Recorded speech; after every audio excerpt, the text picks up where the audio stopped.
Bom, aqui no nosso livro de arte, na página 50 e 51, a gente vai falar um pouquinho mais sobre o teatro, né? Que a arte do teatro é construída por muitas mãos, vozes, corpos, sons, imagens, palavras, uma linguagem artística repleta de coisas. Vamos descobrir esse universo mágico? Você já assistiu uma peça de teatro com bonecos? Ou então já viu pela televisão algum programa com essa forma de arte? Algum espaço cultural na região em que você mora que mostre as artes dos vários tipos de boneco, como o mamulengo? Que tal combinar com professores, familiares e colegas um encontro para explorar essa forma de arte em sua região? Durante o ano letivo, né, em tempos normais, pelo menos 2 vezes do ano, né, as crianças das escolas municipais vão ao teatro. Nós não temos um espaço específico, mas nós temos um grande espaço lá no Sindicato Rural, em frente à Praça Lúcio Prado, bem lá embaixo no início da cidade, onde nós vamos. E o teatro que a gente costuma assistir quando a peça teatral se desloca até a escola é um teatro ao vivo mesmo, onde os artistas são caracterizados, tem todo o cenário e é um misto assim de teatro e canções. É muito legal quando a gente tem a oportunidade de ter acesso a esse teatro.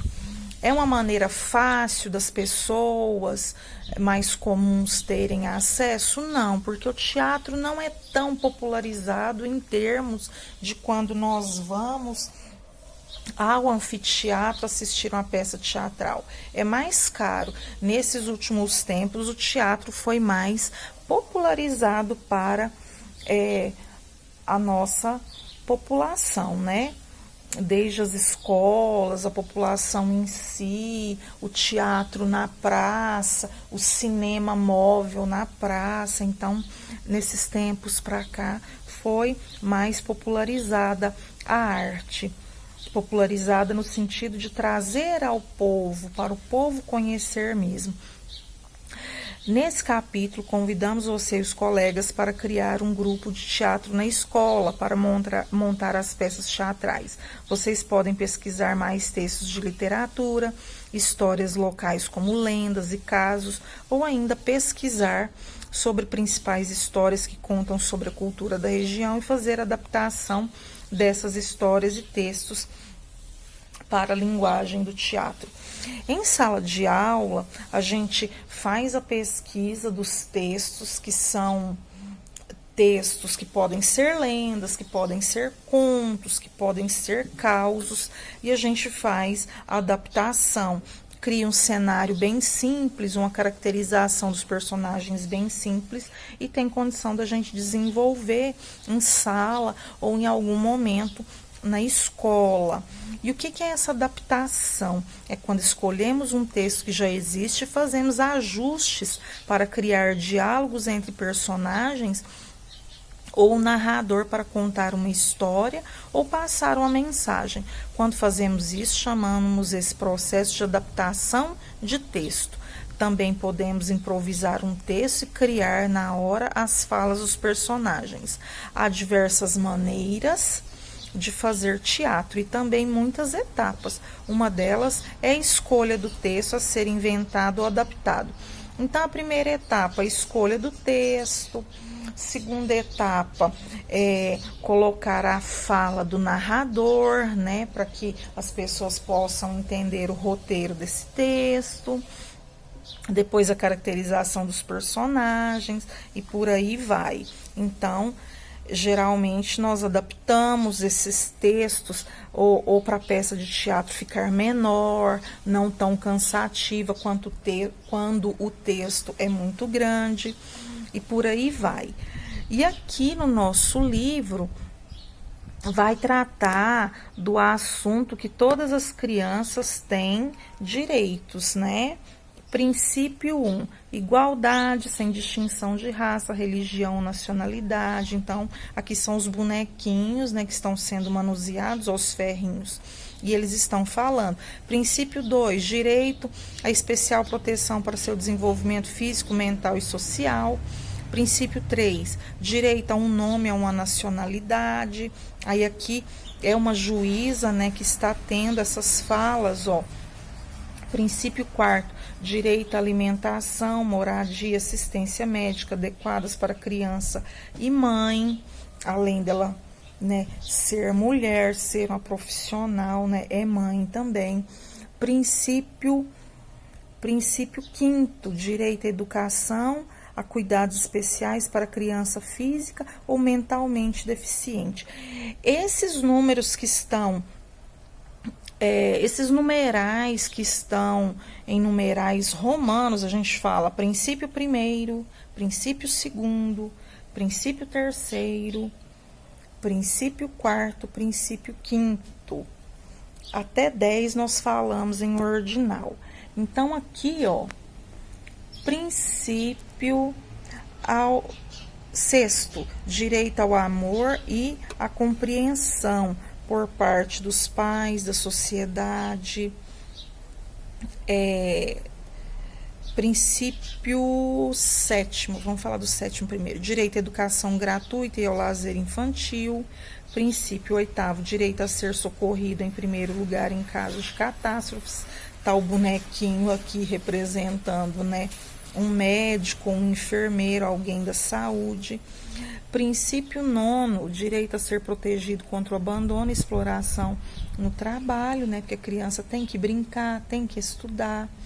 Princípio 10º, direito a crescer dentro de um espírito de solidariedade, compreensão, amizade e justiça entre os povos. Então, além das crianças terem os direitos, né, reservados, nós temos também o direito, o estatuto do idoso, né? Nós temos o estatuto da criança e do adolescente. Nós temos também agora uma lei específica para os animais, né, que sofrem maus tratos.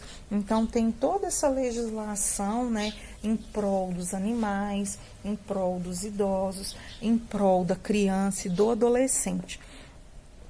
Aí eu coloquei lá na atividade, né, também. Tem uma pergunta nesse direcionamento. Você acha que os direitos das crianças podem ser um tema inspirador para uma peça de teatro? Ou será que só as histórias podem virar peças teatrais? Então, sobre o direito das crianças e dos adolescentes, pode sim virar uma peça teatral, de repente, para conscientizar as pessoas, né? Lá na atividade xerocopiada, eu coloquei 2 perguntas lá para vocês refletirem, né? Inclusive, não só sobre os direitos, mas sobre os deveres também. Há décadas, muitas pessoas vêm se organizando para exigir que os direitos das crianças sejam cumpridos e respeitados. Isso acontece porque, até hoje, em muitos lugares, isso ainda não é realidade. Você sabe em sua cidade se há entidades ou instituições que lutam pelos direitos das crianças? Tem a instituição, né, do Conselho Tutelar, né? As próprias igrejas em si também, né, sempre estão olhando por esse aspecto, né? Todas as escolas, todos na escola e os familiares também podem e devem ajudar. Vamos respeitar os direitos de todas as crianças e pedir ajuda quando esses direitos não forem respeitados. A Organização das Nações Unidas, a ONU, em 1959, criou a Declaração dos Direitos da Criança. É a declaração, viu, gente, que é diferente do Estatuto da Criança e do Adolescente, que traz 10 princípios fundamentais. Que tal conhecer esses direitos e criar uma peça teatral de bonecos e apresentar para toda a escola? O seu grupo de teatro da escola pode, com a orientação do professor, convidar familiares e pessoas da comunidade. Em tempos certos, né, nós poderemos fazer isso. Pode ser com fantoches, podem ser com os bonequinhos coloridos em papel no palito, então de diversas formas, mas em tempos normais teremos essa oportunidade. Então, está aqui, né, sobre os direitos das crianças, que podem ser tema para teatro, sim, né?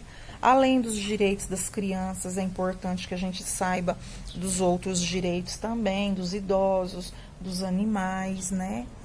E as crianças que precisam realmente que esses direitos sejam aplicados à vivência delas, né, que a sociedade possa interferir, né? E nós temos, no caso, instituições específicas para isso. Então, aqui da página 50 e 51 do teatro voltado para os direitos da criança, foi esse comentário até aqui. Deixei uma folhinha específica para vocês desenvolverem atividade. Até a próxima aula.